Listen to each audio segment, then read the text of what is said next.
In this next session and section, I'd like us to consider and work with the qualities of equanimity and peace, and in particular, following up on the last things that we've done, the work on forgiveness, on multiculturalism, on conflict, it stirs us up. And I don't know what you noticed being as mindful as you are, all of you. But not only was there the personal material, the personal conflicts that you dealt with in the forgiveness or, thinking about conflict and so forth, but also immediately and naturally you could feel how you also were holding and woven into the fabric of the conflicts of the world. The mutual garment of destiny, again, to use Dr. King's words. And this becomes part of our training and our practice as teachers to help people hold what's genuinely true for them, which is both the personal and the collective, because they actually can't be separated. We are in it together. And so I want to teach about teaching equanimity and peace, and start by reading a few passages from this wonderful book, The Art of Forgiveness, Loving Kindness, and Peace,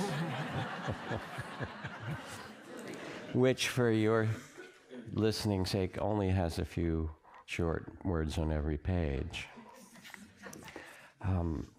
And feel free to take anything from this book on these kind of themes. You will notice as we've gone along that we are deliberately alternating between heart practices of compassion, loving kindness, forgiveness, gratitude, equanimity, and the practices of mindfulness of body, mindfulness of breath, mindfulness of feelings and thoughts, which is actually the ground that we emphasized a great deal in some previous sessions, and that we're deliberately alternating between the two rather than just creating a kind of cookie-cutter model for you to follow, because you will be creating programs. Some might follow the power of awareness in a very systematic way, or those lists of classes that you have in the handouts. But in many cases, you'll have ongoing groups, or you'll be working in a school or a business or clinic, and you'll need to be creating a series, or you will need to be responding to what's happening to those people and the circumstances, and have both wings of the compassion and mindfulness trainings available. So equanimity, peace. The human mind can create conflict. It can also create peace. To find peace in the world, we have to find peace in ourselves. The Buddha put it this way: there is no higher happiness than peace. There are those who discover they can leave behind destructive reactions, says the Buddha as he goes on, and become patient as the earth, unmoved by fires of anger or fear, unshaken as a pillar, unperturbed as a clear and quiet pool. Embracing both joy and sorrow, our heart can remain tender and wise. As Dr. King says, we can walk through the darkest night with the radiant conviction that all things can work together for the good.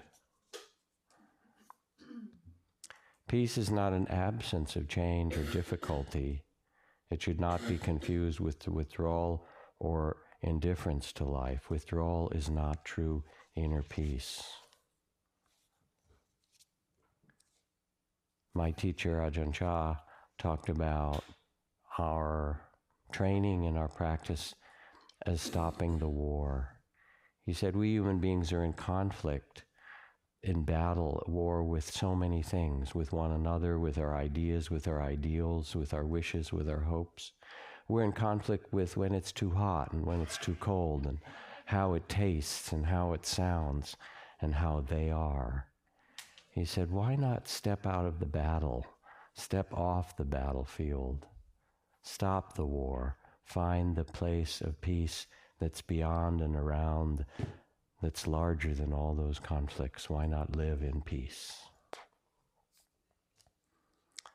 So what I'm doing in reading these and so forth is beginning pedagogically to evoke the sense of and the value of what it means to have a peaceful heart, to be still as a pillar or a pool, to rest like a great tree in the midst of all things.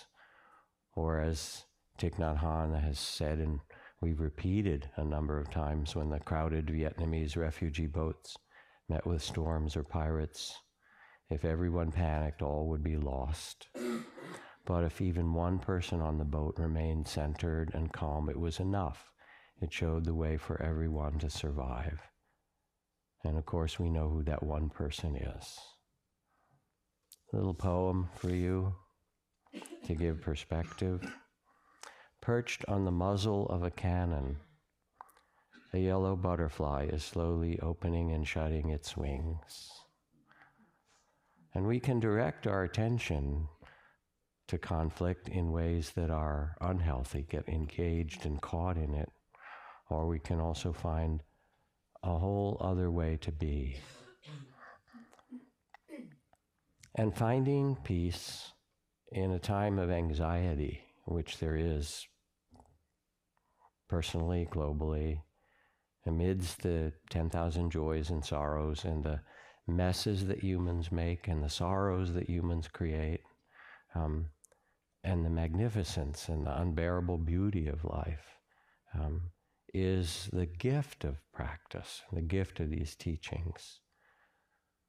There is joy and sorrow, praise and blame, gain and loss, pleasure and pain, night and day. These weave together human incarnation. It's what we have. What becomes important is to not let the forces of fear, pain, greed, violence, racism, all those things externally or inwardly, the anxiety and so forth, not let them take over our hearts. And as we do this, as Thich Nhat Hanh points to, William Butler Yeats, we can make our minds so like still water that beings gather around us that they may see their own images, and so live for a moment with a clearer, perhaps even a fiercer life because of our quiet. So when things happen as you're teaching, your ability to take the breath and become the mirror and become that presence without even responding quickly, that is what gives a kind of fierceness to the teachings. Here we are, and we're not turning away, and we're not just going to get caught in our immediate reactivity. We can be present and see with the eyes of wisdom and with the heart still open. Suzuki Roshi put it this way. He said, when you realize the fact that everything changes and find your composure in it, there you find yourself in nirvana. Somebody asked about nirvana in classes. This is a really beautiful passage to have. It brings it down home. So as you teach it, the first thing to do as you evoke it is actually to invite a reflection on the benefits of living with a peaceful heart. How is it on those days and that times in your life when you live all stirred up and conflicted? Those will happen. That's part of being human. And how is it in those times and days when you live with a peaceful heart? And even as I say it, I can feel, oh yeah, this is rather desirable. You know, my whole body goes, yeah, the nervous system, because even in the troubles, as well as the beauty of the world, to be able to move through with a peaceful heart is important. And in addition, you can have students reflect on those they know people they know who move through the world with a peaceful heart. What is it like to be around them? What is it like to be in their presence, to interact with them? Now, one of the things about mindfulness as a guide or direction to peacefulness is that it has several levels to it. The first level is mindfulness of content of experience. As you pay attention with loving awareness, you notice what's present: feelings, breath, sensations, thoughts, sounds, experiences, contacts, the environment around you, the conversation, all of the things. You pay attention to them and you say, oh, this is sadness. This is the planning mind. This is self-criticism. This is joy. This is pain in the body or tension. This is pleasure. And you expand what we've talked about in neuroscience is called the window of tolerance. That with mindfulness, you're able to be present for a greater and greater range of experience. You're able to be peaceful with it because the mindfulness or the loving awareness, the space of it, is larger than the experience. Already you can feel the peace that grows from that. I can be with this, right? And in yourself. The next level of mindfulness is to become aware of the process of experience. Not mattering what the content is, whatever that experience, joy or sorrow, praise or blame, gain or loss, sound, sights, people's actions, your own, they're all impermanent. They all rise and pass. They're all ungraspable. You can't get them to stay. I mean, you try and you rerun them, but they can't actually be repeated. Nothing can be repeated. It's always something different and new. They're impermanent, they're ungraspable. Their dukkha is the Sanskrit or Pali word, in that they're fundamentally unsatisfactory. You can't find a resting place in them. And often they contain a certain measure of pain. Even in the most beautiful thing, just as you're enjoying it, there's also that little niggling thing in the back that says, how long will this last? Oh, I want more of it. I wish it wouldn't go away. There's something not fully satisfying about experience that changes. And they are empty. Simplest way to describe this, the line from the Dhammapada and the Diamond Sutra, thus shall ye think of this fleeting world, a star at dawn, a flash of lightning in a summer cloud, an echo, a rainbow, a dream, that experiences don't have substance. They come trooping out of emptiness, as Rumi says, they appear, and then they're gone. And you start to see this. They are not me or mine or someone else's. They appear and disappear. And as you start to notice not just the content of experience, but now the meta level, M-E-T-A, you start to rest even more in the realm of wisdom and peacefulness, because you see this is the way things are in human incarnation. And then the third level of mindfulness is when you turn mindfulness back to say, well, who or what is knowing this experience? And you look directly at consciousness itself, directly at mind.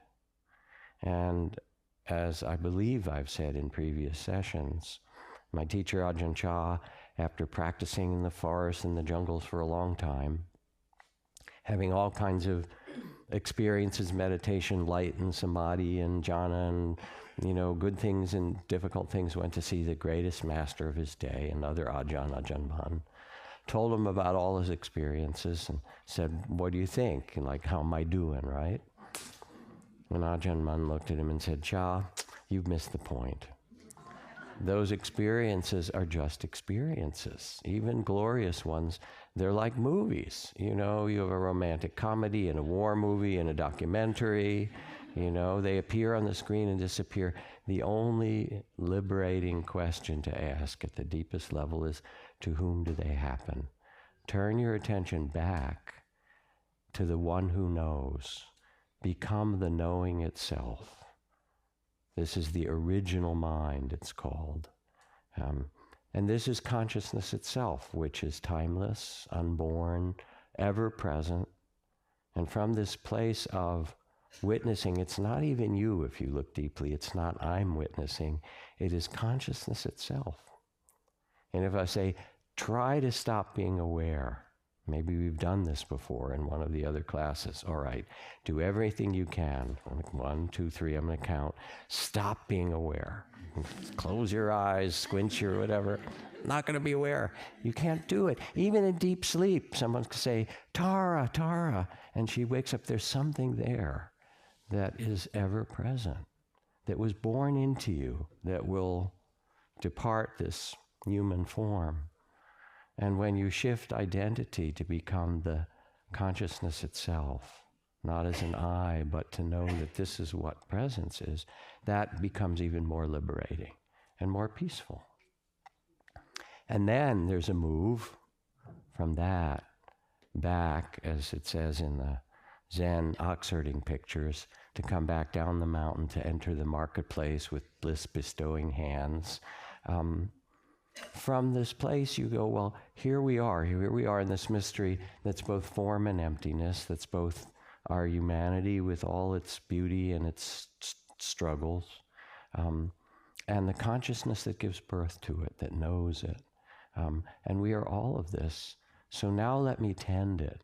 Let me care for this cup of tea, this bowl of food in front of me, this child, this man, this woman, this earth, the content of experience, but now with a peaceful heart, knowing that it is all impermanent, not with sorrow, but saying how precious it is, that we only get this day once, we only have this moment once.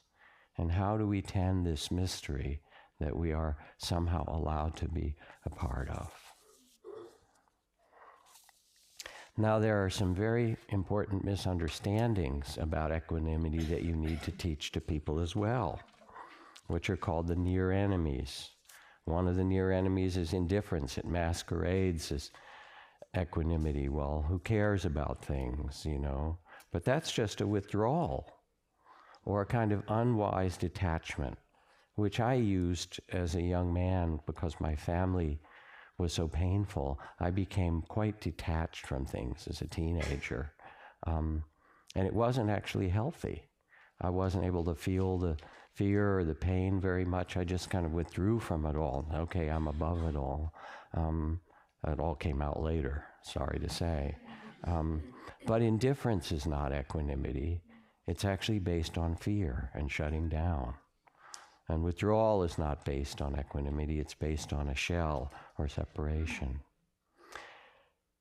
True equanimity is the capacity to be spacious and loving and peaceful as all things arise and pass.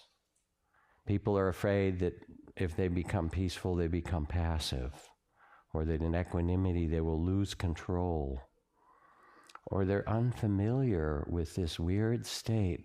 They're sitting there, not much is going on in my meditation. You're talking to them, maybe close your eyes, sense what's going on. I can't tell what it is. I feel okay, but not much is going on. Oh, what is this weird thing? Contentment. Gosh, I've never even named that before. That's not what our culture sells.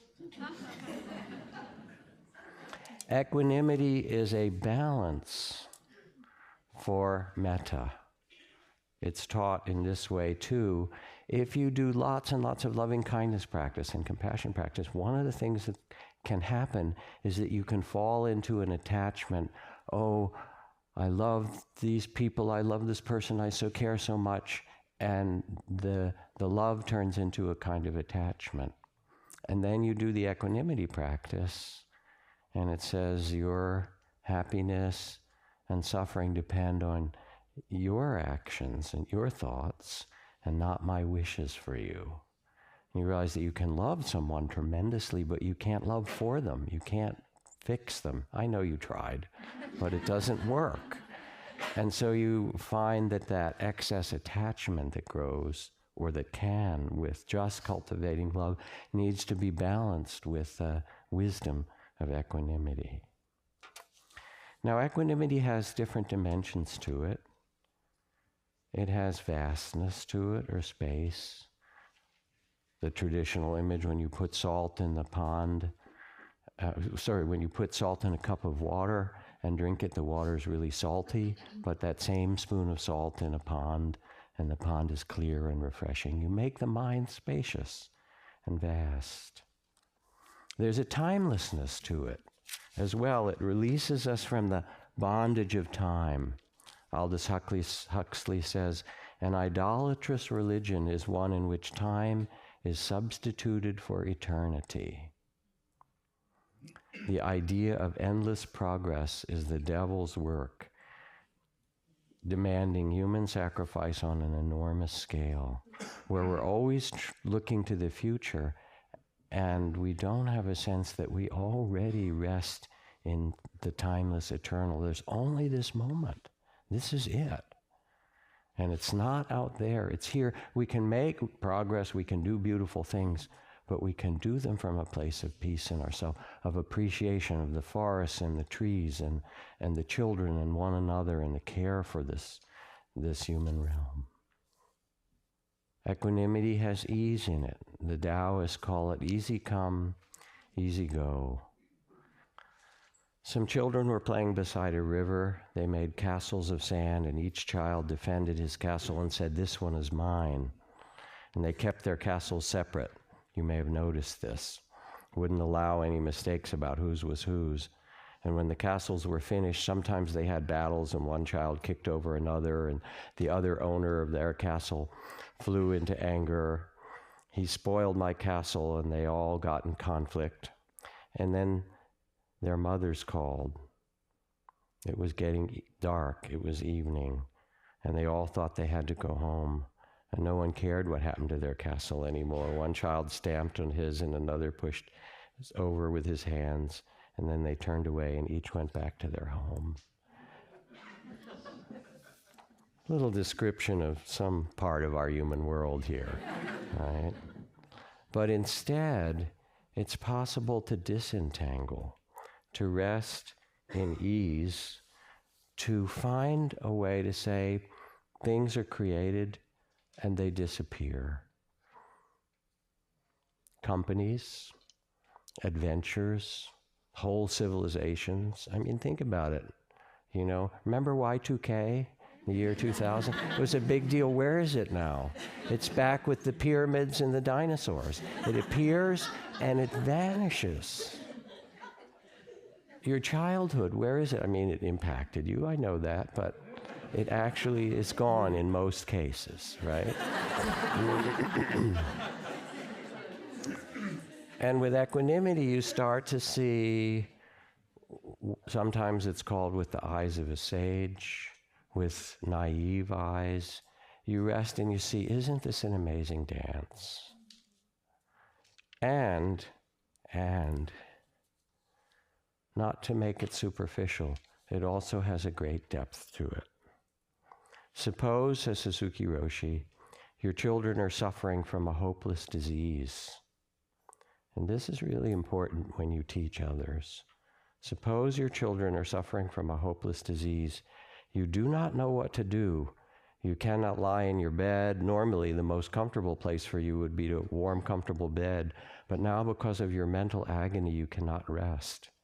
You might try walking up and down, in and out, but this doesn't help. Actually, the best way to relieve your mental suffering is to sit in meditation, even in such a confused state of mind and bad posture. If you have no experience of sitting in this kind of difficult situation, you are not yet fully a meditation student. Disagreeable or agreeable situation, it is this way in which you realize in a continuous practice the marrow of meditation and acquire its true gifts and strength. So it's not that you turn from the world, but you take your seat in the middle of it. And then, of course, there's this mystery, this extraordinary life that we have. And I think about my dear friend, Dina Metzger, who went to Africa. She was part of a group of people who were going around speaking to elders all around the world, making councils to talk about how we live with one another in this fraught time in this small globe. And she'd always dreamed of sitting in council with elephants. So she went to Botswana. They got a big flatbed truck, and a group of them went into the Okavango Delta in a place where there were elephants. And they sat in a kind of peaceful council in the back of the truck, making some prayers of peace and prayers of connection with elephants and all beings. And within 15 minutes, one very large senior elder, walked up to their truck and stuck its head in the middle of the group and stayed there with them for 20 minutes as they all sat. They thanked it, it went away. They were all looking at each other like, wow, okay, this is not exactly what we expected. They processed it a bit because they were like you, whatever they did, they talked about how it was. Then they started the truck up, and they drove down this dry riverbed, which was the untreated here near this watering hole. And as they did, this elephant came back over the ridge and brought 25 other elephants that lined their exit. And she said it just warped her consciousness. It changed my whole mind about who we are in this world, that we're not alone. We really are woven together. So there's something so mysterious about being alive, and equanimity invites this. Just the last little piece to add is that when I was teaching equanimity, part that I was nervous about teaching, inviting the sense of peace, great, easy, was the phrase, your happiness and suffering depend on your thoughts and actions and not my wishes for you, that disentangles us from codependence and grasping. And I thought maybe that will sound callous, maybe it will sound uncaring to these people who have in their lives struggled in many ways. So I taught it anyway. And the response afterward was deep appreciation. And what a number of the women in the group said is, as leaders in our community, as people who are quite accomplished, so many people want us to save them. Can you lend me money? Or my person is in prison or an addict, or, can you put your name on this, or can you, and there's so much suffering there, and we, who have some visibility and accomplishment in the community, become the place that everyone comes looking for this, and we do what we can, but we also inevitably get taken over by it. And this practice, it in fact became something really important and really meaningful. So when I'm listening as you are. I'm being carried with what Jack says, and I'm also listening to how does this inform us about how we would deliver the same material. And it's really good to have both, that you let yourself be carried, and also, so how would I do this? And what you'll notice as you're listening is that Jack went back and forth between evoking an experience and setting a kind of conceptual frame where he's, okay, there's these 4 different layers of mindfulness, and here are the different qualities of equanimity. So he went back and forth. And it speaks to the fact that we're going to have different people with different learning styles. And it's really powerful to be able to use imagery. It's powerful to be able to have stories, metaphors, and also speak to the conceptual needs of people, not only in as you deliver a talk or a Dharma sharing, but even as you design a curriculum. You can design a curriculum in a what seems to be a very logical, sequential way, and that's one form of training. Or you can train people in a way that actually engages different dimensions of their being. So I thought I'd, just as one element, I often will ask questions to engage, and here's a little pop quiz for you, okay? So one of the conceptual frames that Jack offered was really, he described the near enemies, and I want to read you a little story and ask you to tell me whether this is true equanimity or a near enemy. Vice president of a large company, was greatly admired for his drive and energy, but he had one embarrassing weakness. And that was each time he'd enter the president's office to do his weekly report, he'd wet his pants. So the president advised him to see a urologist at the company's expense, and he appears the next week, and his pants are wet again. And so the president says, "So didn't you see the urologist?" And the response was, "No, he was out. I saw a therapist instead," he said, "and I'm cured. I no longer feel embarrassed."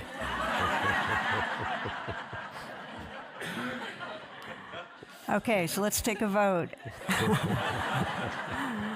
True equanimity, hands on. So what? So where am I going with this?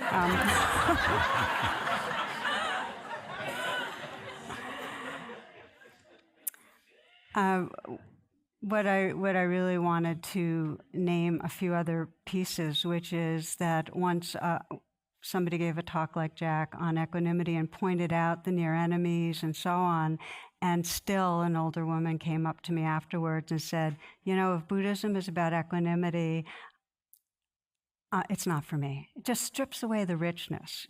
This human experience is too even keel, too blah, I just want to say it was my mother who said that.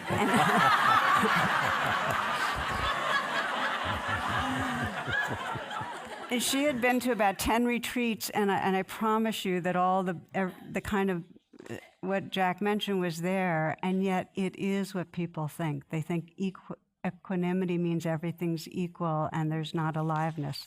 The last piece I want to say is that we can hear about equanimity and the peace that surpasses all understanding and the beauty of it, and really forget how many moments during the day our habit is to just steamroll over them that actually have the taste right there.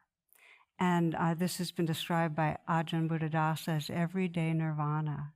And it's an incredible gift to our students to just point them towards it, towards those moments that are very small moments of, they're just not grasping, there's not resisting. It might be right before you go to sleep, and there's that kind of phew, just kind of letting it all down. You just know that, okay, you can put it down. Or it might be the moment you might be gardening or a hug with somebody and you just feel like, oh yeah, or cutting vegetables, and this is all I have to do right now. Here's what he says about everyday nirvana. He says, without such moments, living things would either die or become insane.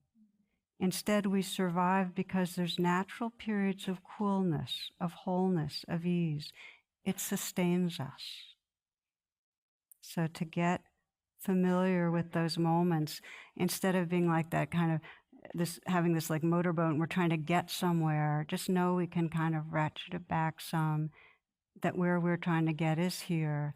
And in these small moments, we can have that taste of peace.